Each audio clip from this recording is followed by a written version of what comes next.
Lugar especial porque no es frecuente una comunidad negra donde al mismo tiempo y paralelamente haya una comunidad china.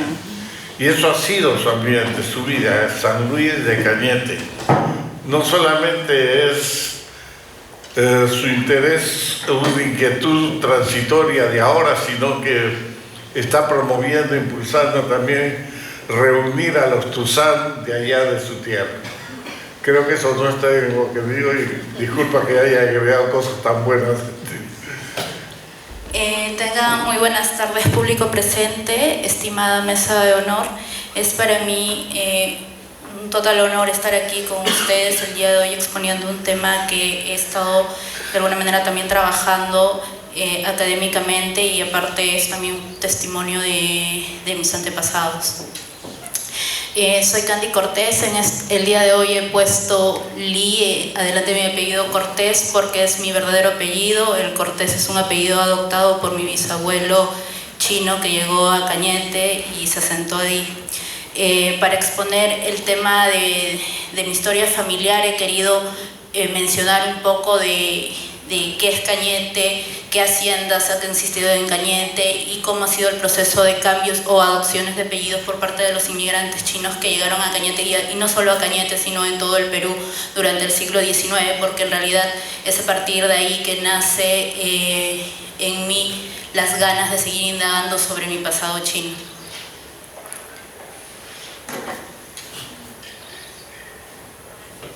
Esta es una cita de God Stewart que dice: con el correr del tiempo, el humilde chino llegó a ser considerado como un ser humano digno de ser tratado como tal, y sus descendientes están ahora integrados a los peruanos, sean estos blancos, negros y indios o mestizos.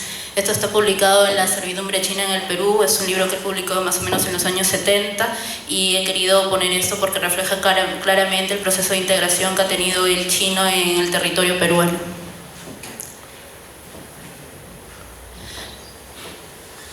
Disculpen, esto es un poquito complicado. Aquí está.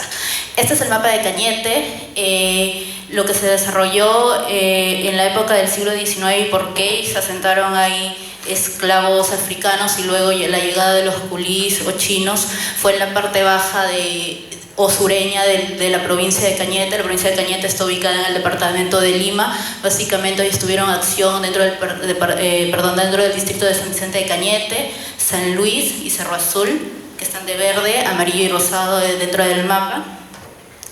En Cañete han existido diversas haciendas.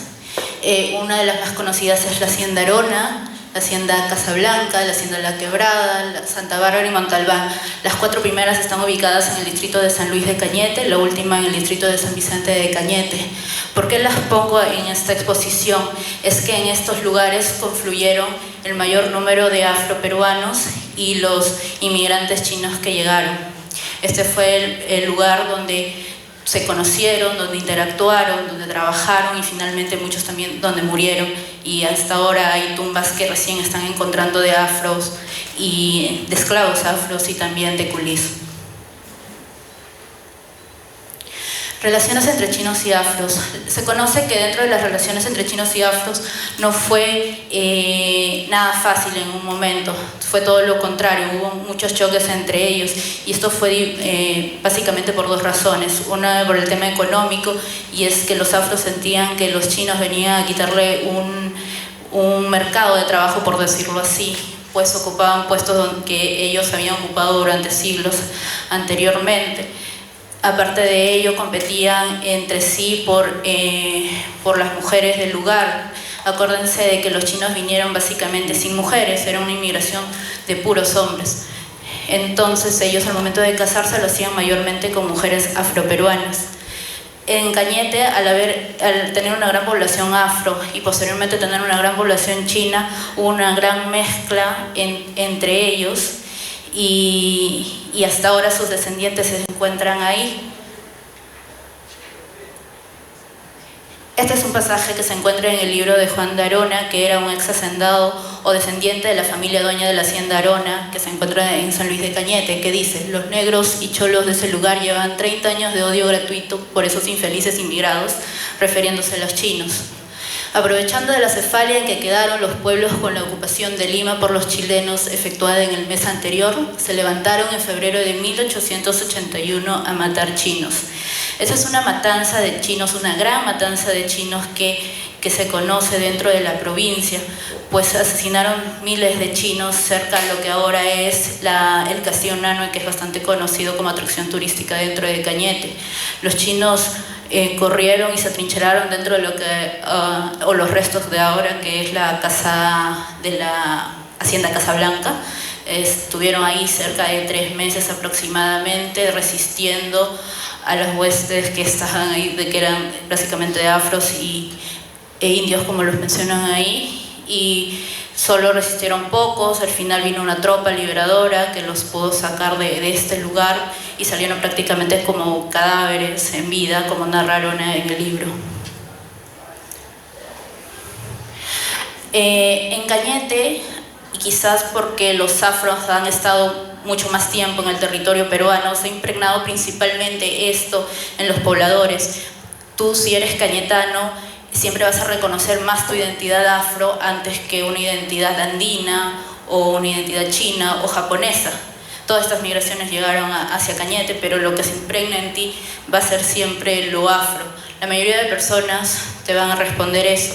En Cañete, si no sabes bailar un festejo, sea como sea tu color de piel, es prácticamente un pecado. Si no conoces la música afro, si no practicas algunas actividades culturales que normalmente practican los afros, es como que no eres un cañetano completo, ¿no?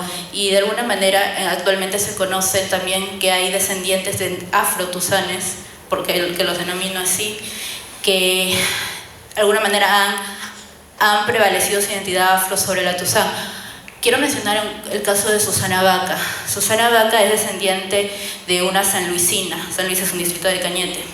Ella si bien nació en Cañete, ella tiene bastante identidad por lo afro en Cañete mismo. Es más, tiene una casa cultural dentro del distrito de San Luis, en Santa Bárbara. Hace poco hubo una publicación de la revista Somos, donde le hacen un análisis de sangre, por decirlo así, y hallan que en sus genomas prevalece el genoma asiático con un 63.2% de prevalencia frente a un 14% de genes africanos. Ella en realidad no ha ensalzado mucho su origen asiático, sino solo el afro. Y eso es ya de acuerdo a otros factores que solo ella sabe cómo han influenciado en su vida, pero debemos decir cómo en Cañete podemos encontrar personas que aparentan ser afros, pero que tienen mucho de asiático en ellos, porque estas mezclas han dado y han sido a montones. Otro caso es el del famoso poeta Enrique Verástegui Peláez. Peláez es un apellido cambiado, un apellido que adoptó el bisabuelo de Enrique Verástegui y que él ha llevado hasta el último día de su vida. Sin embargo, he tenido conocimiento que él en muchas de sus publicaciones ya no ponía tanto el apellido Peláez en honor a su bisabuelo, porque él no aceptaba del todo que ese fuera su apellido real, ¿no? Sino él hasta el último momento con sus familiares estuvieron indagando por saber cuál es el apellido real de su familia, el apellido real chino. Además tiene otros ascendientes por el lado de Verástegui también, que es de ascendencia china, ¿no?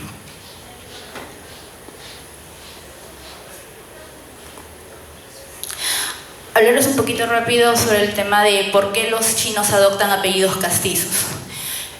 Al principio, como conocemos, los chinos vivieron en una situación de extrema vulnerabilidad cuando llegaron al Perú. En un principio eran culís, eran prácticamente la continuación de la esclavitud africana. Vivieron humillaciones por parte de los hacendados, no solo eran humillados por ellos, sino también por una nueva clase, por decirlo así, que emergía, que eran los afros. Los afros habían dejado de ser esclavos y ahora pasaban a ser, digamos así, los capataces de las haciendas. Entonces eran como los jefes de los chinos. Y por diversos factores que ya he explicado, ellos también sometían a los chinos, ¿no? Aparte de eso, el Congreso de todo el siglo XIX era un ente que siempre estaba con un constante discurso antichino, hablando de una raza degradada, de una raza hasta floja muchas veces, o asesina, y en fin, con un montón de prejuicios que se ventilaron en todo el siglo XIX e inicios del siglo XX. Frente a todo este desprestigio de ser chino en aquel momento, ellos adoptaron o tuvieron mecanismos de inserción social dentro del territorio peruano, como casarse con mujeres peruanas, el practicar ritos cristianos como el bautismo, y bueno, dentro del bautismo significaba también la adopción de un apellido o de un nombre castizo.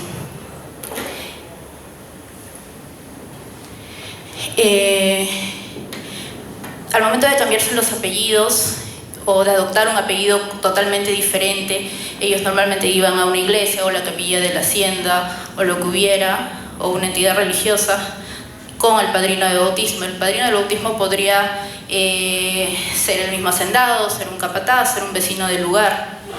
Normalmente una persona que tuviera cierta importancia en la localidad. Entonces ellos, para poder también identificarse dentro de la sociedad peruana, porque antes las partidas de nacimiento no existían, el registro civil no existía, lo que existía eran los libros donde se asentaban las partidas de bautismo, matrimonio y defunción, y todo esto servía como una especie de registro civil para la gente del siglo XIX.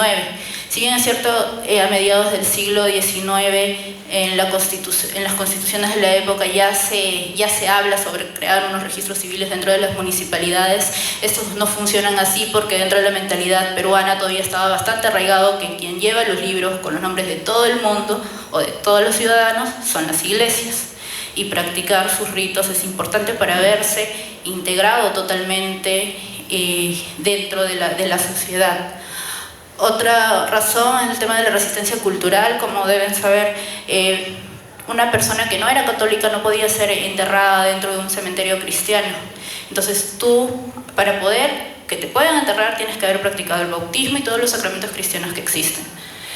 Por eso los chinos, al tener la necesidad de tener un entierro decoroso, necesitaban acceder a estos campos santos y para ello tenían la obligación de bautizarse. Estas son algunas partidas bautismales de la iglesia de San Luis de Cañete. Esa es una de un chino llamado José de la Rosa, que le ponen natural de Pekín, 44 años, del 1889, el padrino fue don José Dionisio Cortés. Sospecho que don José Dionisio Cortés es mi bisabuelo, el padrino. Otra partida bautismal, José Marrueto, natural de la nación china, de la ciudad de Cantón, año 86. José Pérez, natural de Cantón, 36 años de edad, el padrino es el doctor Manuel Pérez. Esta es la hija del chino de la partida anterior, Rafael Aquilina Pérez. Como vemos, si bien los chinos adoptan el apellido castizo, los descendientes también lo llevan. Ellos se llegan a inscribir con el apellido del padrino de bautizo. Y ellos a su vez lo inscriben a sus hijos con ese apellido y por eso ha continuado hasta la actualidad, como es el caso de mi familia, con el apellido Cortés. Características de las partidas de bautismo. Al inicio de la inmigración las partidas contienen muy pocos datos, prácticamente era un hecho, se practicaba el bautismo solamente para que estos chinos dejen de ser infieles, entren a la religión católica. Posteriormente ya se ubican más datos y muchas veces es decisión del párroco qué datos poner, ¿no? Hay partidas donde se pueden encontrar hasta los nombres de los padres en chino, ¿no?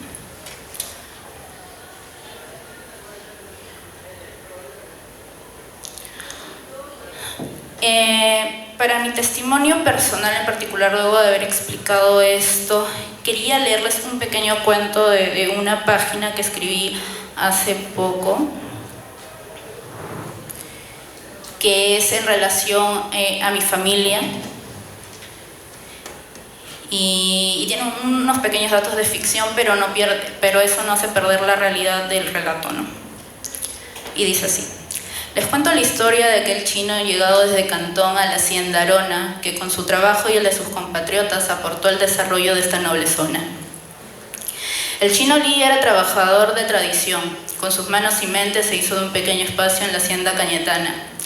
Llegó al Callao a fines del siglo XIX y como resultado del destino terminó en tierras sureñas. Diariamente regaba los campos con su sudor al lado de sus paisanos. Los ancianos habían llegado hace varias décadas, cuando la situación era mucho más agobiante. En el campo también conoció a muchos afros y se percató que los paisanos y ellos no mantenían una buena relación. Se miraban con algo de desdén y de vez en cuando discusiones tenían.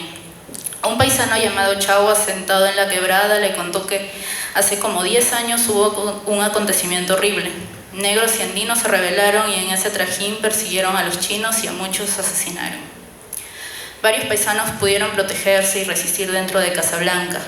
Luego de varios meses vinieron tropas que dispersaron a los rebelados y los pobres paisanos pudieron verse liberados. Desde ese día una relación dura hay, por eso debemos cuidarnos entre todos nosotros, le dijo Chau. Las faenas en el campo eran fuertes. Cuando caía el sol regresaba a su vivienda y descansaba.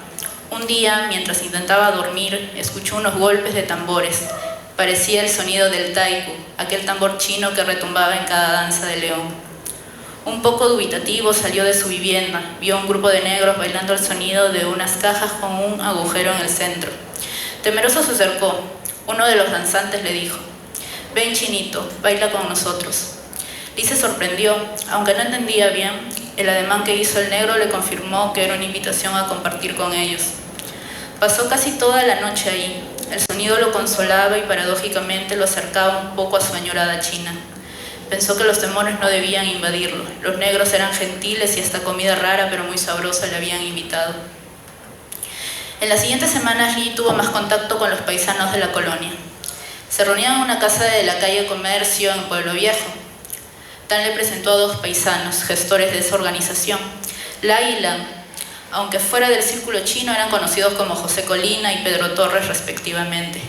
Lee preguntó: ¿por qué usan esos nombres?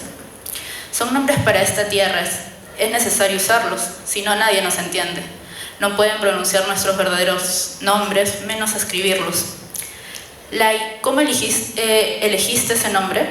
No lo elegí, es de un amigo de San Vicente. Él me ayudó desde que llegué y fue mi padrino de bautismo. ¿Y usted, Lan? Mi caso no es tan agradable ni noble. Augusto Torres era un caporal, un desgraciado. Nos golpeaba todo el día, todos los días. Por encargo del patrón nos llevó a la iglesia para bautizarnos y nos dio su apellido.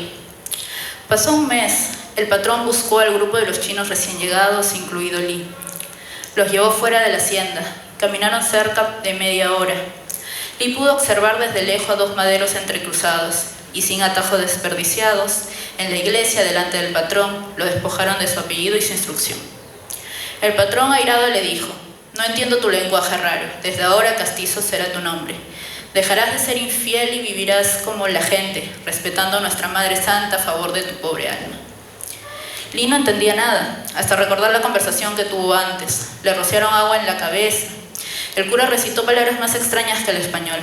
Desde ahora tenía que recordar un nuevo nombre: José Dionisio Cortés. Ese es mi nombre peruano. Pasaba el tiempo. Lee caminaba por los inmensos campos y de vez en cuando iba al Pueblo Viejo. En todos lados podía observar a un paisano. Muchos, por su inmenso trabajo, habían ascendido hasta los escaños más alturados. Lee quería avanzar como ellos. Fue bastante hábil. El encargado de la contabilidad de la British Sugar Company notó su talento y le dio trabajo como su ayudante en sus oficinas ubicadas en Santa Bárbara, muy cerca al mar. Allí conoció a muchos japoneses. Tenían poco tiempo de haber llegado. Procedían de distintas prefecturas como Fukuoka, Kumamoto, Okinawa y Shizuoka. Comían un arroz jugoso llamado yakimechi. Al té lo llamaban ocha. Tenían una sopa con mucho sabor, ramen le decían, y unas frituras exquisitas que tenían el nombre de tempura. Hasta habían construido un colegio para sus niños. A pesar de las diferencias, ambos orientales compartían la misma reverencia por los ancestros y la afición por el trabajo. El tiempo caminaba. Lee vio a lo lejos una silueta. Era Aquilina, la hija de un paisano cantonés que había adoptado el nombre de José Pérez. Su padrino de bautismo fue el doctor Manuel Pérez, vecino de Cañete. En esa mañana, con el alba destellante, los campos de las inmensas haciendas se veían más verdes aún. Todo era mejor. Ella era una jovencita, hermosa, está de más decir, simbiosis de lo afro y lo oriental. Se enamoraron y pronto tuvieron a su primera hija, Luisa. Desde entonces, Lee trabajó siempre para dar honor a su familia. Un día más en Cañete, se realizó una fiesta en San Luis. Al toque del cajón, se reunió el afro, andino, chino y japonés. todos gozando en torno a un solo sentimiento. Y así pues se glorificó nuestro Cañete. Resultados somos de ellos, resultados de simbiosis, de trabajo y amor. El trabajo los unió, en la tierra se conectaron y por obra del mismo cielo enseguida se mezclaron. No fue fácil, la vida dura fue. Al principio la riña existió, mas luego fugó y solo el amor creció en él. Las culturas unidas forjaron ahora nuestro Cañete, un Cañete multicolor que amamos hasta sin razón. Bueno, y ese es el cuento, creo que fue un poquito largo al final. Básicamente es un cuento que escribía dando unos detalles de hechos reales de mi bisabuelo y mi bisabuela. Mi bisabuelo fue un inmigrante chino que llegó a Cañete, a la hacienda Arona, en un principio para trabajar como agricultor. Luego fue comerciante y posteriormente trabajó en la British Sugar Company, que era una empresa que estaba ubicada dentro de Santa Bárbara. Trabajó como una especie de contador, no conozco el puesto exacto, pero se cuenta eso en mi familia, ¿no? El apellido Lee lo conozco no porque tengo un documento formal que acredite que el apellido Lee sea el apellido original de mi familia, sino por tradición oral, y gracias a mis investigaciones también me he percatado que otras familias cuyos apellidos han variado por este tipo de casos conocen también sus apellidos originales, y también es por un tema de tradición oral y no porque tengan un documento que acredite ello. Lo máximo muchas veces que estas familias tienen es la partida de bautismo, donde su ascendiente varía el apellido y adopta el apellido de su padrino de bautismo, y es a partir de allí que su apellido se hereda a todos sus descendientes. Mi bisabuelo se casó con mi bisabuela, que era una Tuzán, era hija de un inmigrante chino también. Mi tatarabuelo también varió de apellido, adoptó el apellido de Pérez por su padrino de bautismo Manuel Pérez, y él se casó con una afro de San Luis. Mis bisabuelos tuvieron 4 hijos, el tercero mi abuelo, y bueno,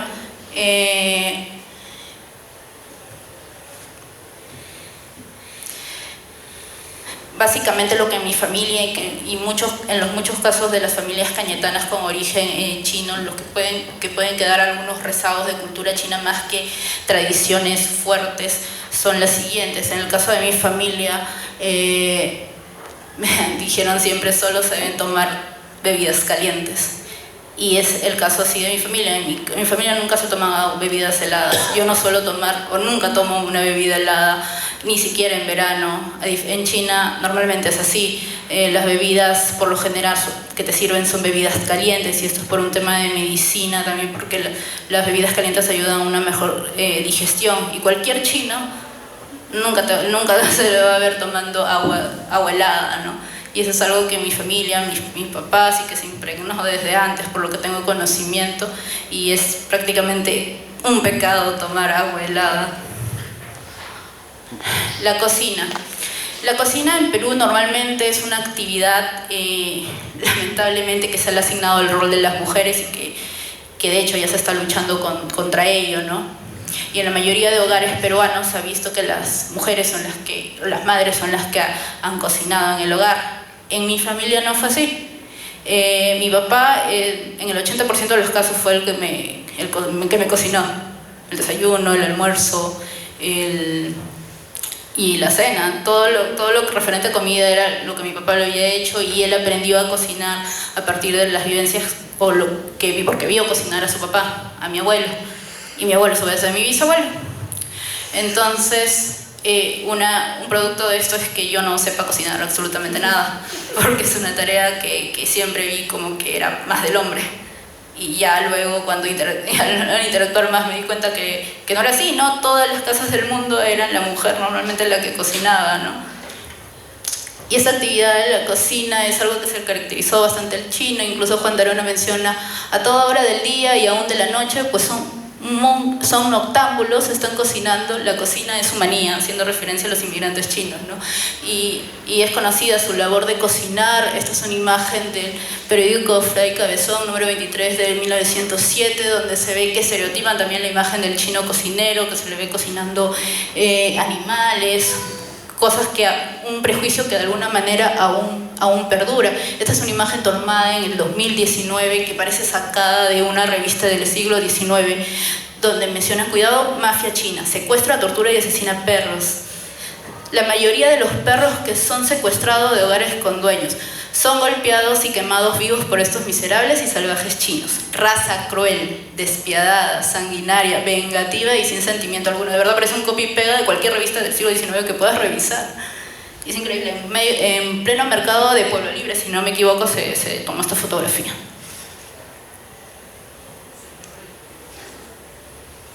Bueno, finalmente por eso la cocina en mi familia es una actividad de varones más que de mujeres.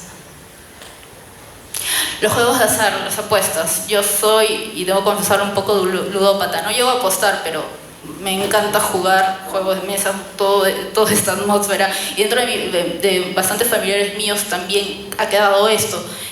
Hay personas en mi familia que se van de lunes a viernes religiosamente, de 3 a 5, a apostar a todo tipo de juegos que hay, desde corridas de caballos, casinos, etc.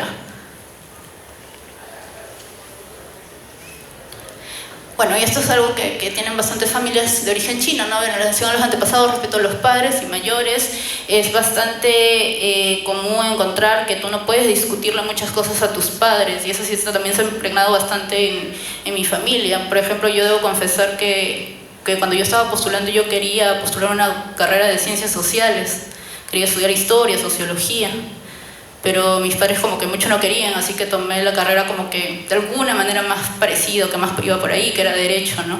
Y ahora me tuvieron acá al lado, ¿no? No se los podía objetar de ninguna manera. Los valores... incluso del punto pasado también, cuando había alguna protesta dentro de la universidad, porque yo también soy sanmerquina, hay arengas muchas veces que atacan a cuestiones de las autoridades que son ya algo fuertes, ¿no? Yo sabía que muchas veces algunas autoridades eran muy corruptos, pero igual eran personas mayores. No puedo decirle algo tan de frente o tan chocante por más que sea un corrupto, y eso puede ser criticable, estoy segura. Pero creo que eso también viene un poco de lo mío, no debes cuestionar tanto a las autoridades, a la imagen que está ahí, ¿no? O a las personas mayores, más que todo, si es una persona también incluso mayor de 60 años, lo que sea, no. Los valores familiares, esto es centrar tu importancia sobre todo a tu familia, antes que al vecino, antes que tu compañero, que tu amigo, que tu amiga, lo que sea. Tu familia es lo central, por ello te debes preocupar y tu vida va encaminada a ello y todo lo que haces va para ellos. Y esto también es muy chino. Y bueno, básicamente esa fue toda mi exposición. No calculé mi tiempo y disculpe si me pasé la media hora. Gracias.